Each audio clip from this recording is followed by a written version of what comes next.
Man-marking madness. This isn't defending, it's stalking. Man-marking madness is when the pitch stops being a shape and turns into a chase scene. Your opponent isn't guarding a zone, he's guarding you. Wherever you go, he follows. Into midfield, into the corner, into the shadow realm. The idea is simple: assign targets, follow them everywhere, and turn every touch into a fight. It feels personal, because it is. The terrifying part isn't the tackling, it's the paranoia. You stop thinking about the game and start thinking about escape routes. Your winger checks his shoulder like he's being hunted. Your striker drops deep and still gets grabbed like a backpack. And when it works, it creates total pressure. No free turns, no free passes, no free air. But the dark side is brutal. One clean dribble and the entire system collapses like a cheap folding chair. One player escapes, and suddenly there are oceans of space because everyone else got dragged into the wrong postcode. It's beautiful. It's suicidal. It's a manhunt. And the next playstyle is even worse because it doesn't follow you. It swallows you. The low block of shame.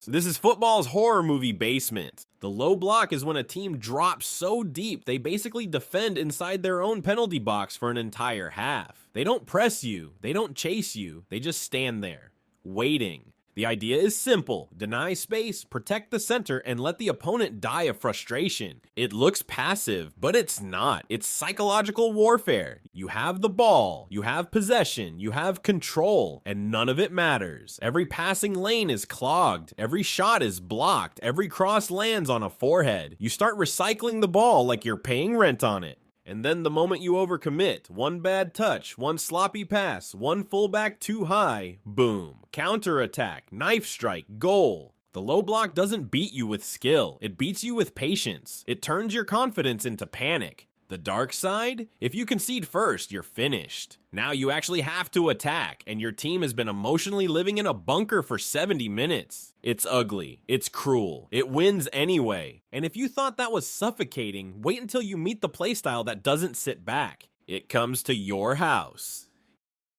Gegenpressing, organized violence. This isn't pressing, it's an ambush. Gegenpressing is the football version of getting jumped in an alley. The second you win the ball, you don't get to enjoy it. You don't get to breathe. You don't even get to look up. The idea is simple: lose the ball, win it back instantly. Right there, right now. No retreat. Your opponent doesn't fall back into shape. They swarm you like you stole something. 3 players collapse on one touch. Passing lanes vanish. Your midfield becomes a crime scene. It's terrifying because it destroys the safest part of football, the transition moment. That little second where you normally reset, reorganize, calm down. Nope, not here. When it works, it's a loop of suffering. You win the ball, you lose it immediately, you win it again, you lose it again, and eventually you just boot it long, like a man begging for mercy. But the dark side is obvious. If the press breaks, it's open field behind you. One clean pass through the swarm, and your defenders are sprinting backwards like they just heard bad news. Still, in its prime, gegenpressing didn't just win matches, it broke teams mentally. And the next playstyle doesn't even need to press you because it controls the game like a puppet master.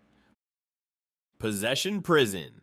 This is the kind of football that looks peaceful until you realize you can't escape. Possession prison is when a team holds the ball not to attack, but to dominate your existence. You're not defending shots, you're defending time. The idea is simple: keep the ball, move you around, drain your legs, and wait for you to crack. It starts innocently, a few passes, a little triangle, a calm build-up. Then you realize you haven't touched the ball in 3 minutes. Your striker is chasing shadows. Your midfield is sprinting in circles. Your fullbacks are stuck in no man's land, terrified to step out. And that's the horror. It doesn't feel like you're losing until you are. Because possession prison isn't about speed. It's about inevitability. You get moved side to side like furniture. Every time you shift, the gaps grow. Your discipline fades. Your concentration slips. And then one pass goes through you like a needle. Cutback, tap in, game over. The dark side, it can become sterile. If the team hoards possession without incision, the opponent survives. The crowd gets bored. And suddenly your control looks like fear. But at its peak, this playstyle doesn't beat you with goals. It beats you with humiliation.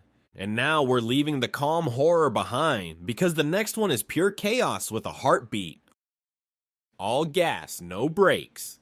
This playstyle doesn't believe in balance, it believes in more. All gas, no brakes football is when a team attacks like they're late for something. Fullbacks overlap like wingers. Center backs step into midfield like they own it. Everyone sprints, everyone presses, everyone goes forward. The idea is simple: overwhelm the opponent with constant waves until they drown. It's terrifying because it's relentless. You don't get quiet phases, you don't get to reset, you don't get to slow the match down. Every possession feels like the opposition is trying to score within 5 seconds.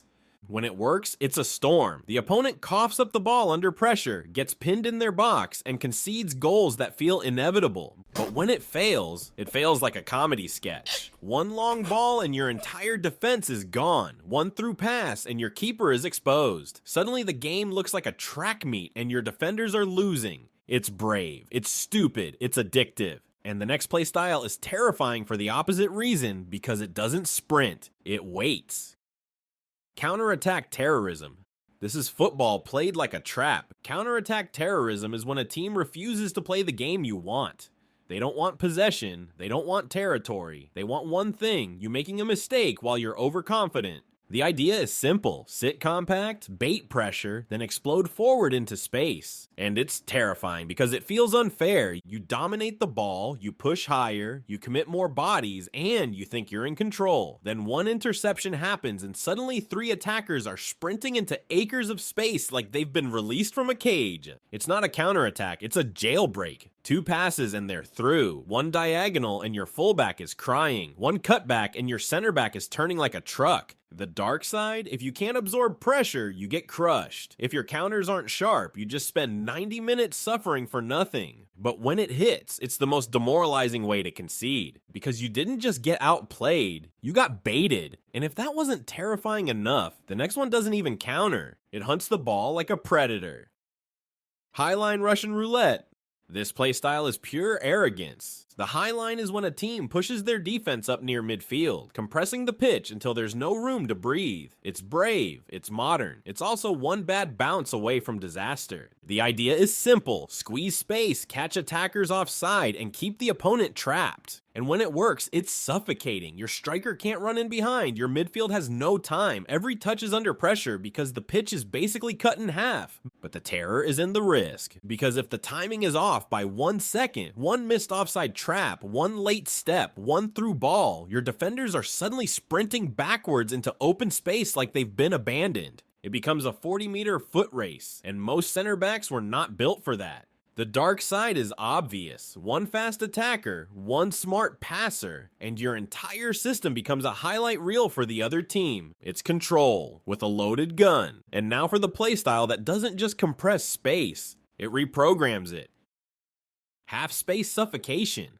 This is football played on invisible rails. Half-space suffocation is when a team positions players in those awkward channels between the wing and the center, creating constant triangles, overloads, and passing lanes you can't block without breaking your shape. The idea is simple: occupy the half spaces, create numerical superiority, and force defenders into impossible choices. It looks calm from the outside. Players just stand in slightly strange positions. Nothing seems dramatic. And then you realize you're being strangled, because every time you step out to press, the ball slips behind you. Every time you stay compact, the opponent progresses through the half space anyway. Your defensive line starts bending. Your midfield starts panicking. You're always 1 step late, and that's the horror. You're not losing because you're weak. You're losing because the geometry is rigged. The dark side? It requires insane coordination. If one player misreads a movement, the whole pattern collapses and you look like you're passing for charity. But when it works, it's chess disguised as football. And the next one is the exact opposite of chess, because it's pure instinct. Free jazz football. This playstyle is what happens when tactics stop being rules and become vibes. Free jazz football rejects fixed positions. Players drift, swap, rotate, combine. The shape melts and reforms every 5 seconds. It looks like street football scaled up to professional speed. The idea is simple: create chaos through movement, chemistry, and constant relationships around the ball. It's terrifying because it breaks your reference points. Who are you marking? Where is the winger? Why is the center back in midfield? Why is the striker on the touchline? Your defenders keep pointing at each other like they're trying to solve a riddle mid-match. And while you're confused, they're already through you. When it works, it's unplayable. Passing lanes appear out of nowhere. One-touch combinations cut you open. Players pop up in pockets you didn't even know existed. The dark side, it can implode. If the chemistry is off, it turns into sloppy chaos. If the opponent presses aggressively, your freedom becomes a liability. But when it clicks, it feels like you're defending against a team that isn't even playing the same sport. And the next playstyle is the scariest of all, because it doesn't look terrifying, it looks normal. The silent killers.